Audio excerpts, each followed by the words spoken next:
staged UFO attack on Earth. We have been preconditioned by all the media for the past couple of decades to slowly but surely start accepting the existence of aliens and UFOs.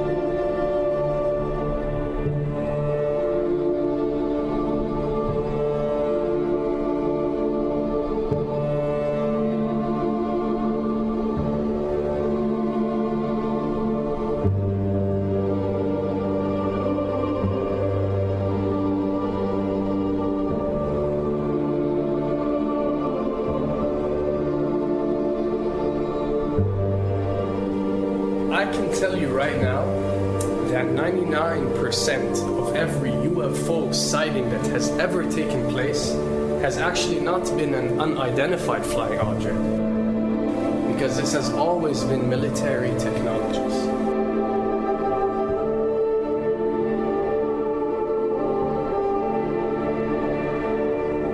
Another thing I'd like to point out is surveys and questionnaires.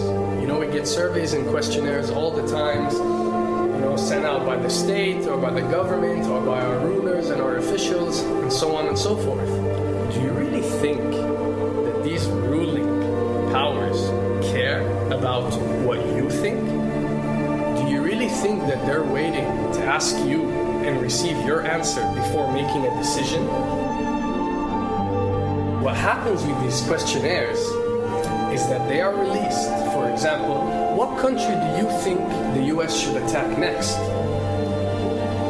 And if it yields back results like 70% of the US population believe Iran is the next country that should be attacked, this is actually a study conducted for the effectiveness of the media propaganda that they are using. So when they get such results, they look at it and they be like, all right, amazing.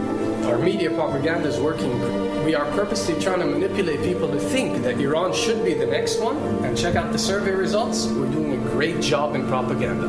That's what it's all about. And if the results come back and they aren't up to par, so let's say 20% want war with Iran and 80% want actual peace, they say, okay, so now we have to go and rework our media propaganda and make it more effective so these percentages change. Why am I saying this? Because of the UFO phenomena. Since the 60s, the amount of people who believe in extraterrestrials have skyrocketed, and they're only increasing day by day in our modern world. This only confirms the success and the plans that are taking place to first manipulate you to believe in UFOs, and second, to conduct a UFO attack that is going to force the whole world to unite to fight off this enemy and accept the New World Order. A former Canadian government official is warning we may be on the verge of intergalactic war, saying, quote, the Bush administration has finally agreed to let the military build a forward base on the moon, which will put them in a better position to keep track of the comings and goings of visitors from space, and to shoot at them if they so decide. I was introduced to the late Dr. Wernher von Braun in the U.S., the father of rocketry. In my first meeting with him, during that first 3.5 hours, he said to me, Carol, you will stop the weaponization of space, because there is a lie being told to everyone that the weaponization of space is now first being based upon the evil empire, the Russians. There are many enemies, he said, against whom we're going to build this space-based weapon system, the first of whom was the Russians, which was existing at that time. Then there would be terrorists. Then there would be third world countries. Now we call them rogue nations or nations of concern. Then there would be asteroids. And then he would repeat to me over and over, and the last card, the last card, the last card would be the extraterrestrial threat. As a military strategist, as a person who worked on the MX missile, which I did later, he said, you will find that there is going to be a spin to find some enemy against whom we have to build space-based weapons, and now we should expect the spin. And that's the formula, except that it's all based on a lie. A supersonic saucer. Called the Silver Bug, it was truly revolutionary. The plans show in detail a multi-jet engine craft that boasted amazing maneuverability and speed. It's an intriguing thought that this concept may tie in with the work of the German scientists who brought saucer technology to the US at the close of the Second World War. What was needed were certain cover stories. What do you do when people are spotting aircraft and then telling reporters that they've seen something very unusual flying out of an airbase in Nevada?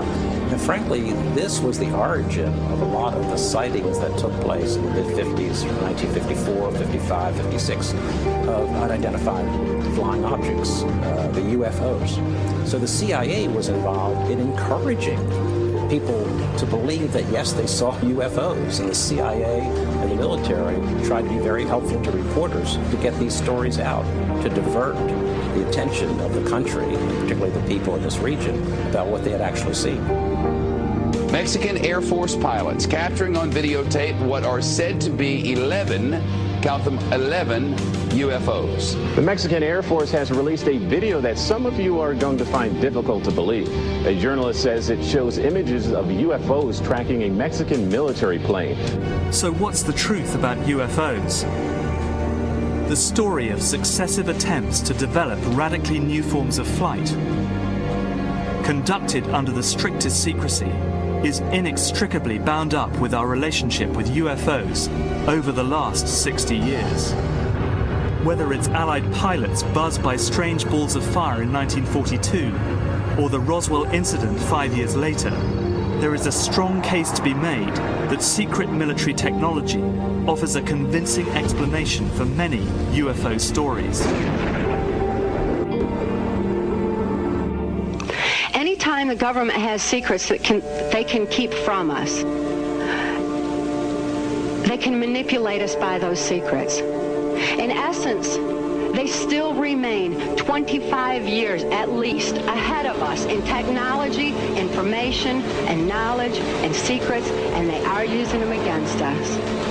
I heard over the years many times over that the plan to usher in the New World Order would be to make all the people in this country and around the world feel totally helpless to prevent the New World Order from occurring, this world dominance plan, by saying that we had been invaded by aliens, so that we would say, oh, please, UN, come in and help us all. So bear in mind that there is a planned orchestration to get people to be submissive through the secret technology and information that they're keeping from you under the blanket of the so-called National Security Act.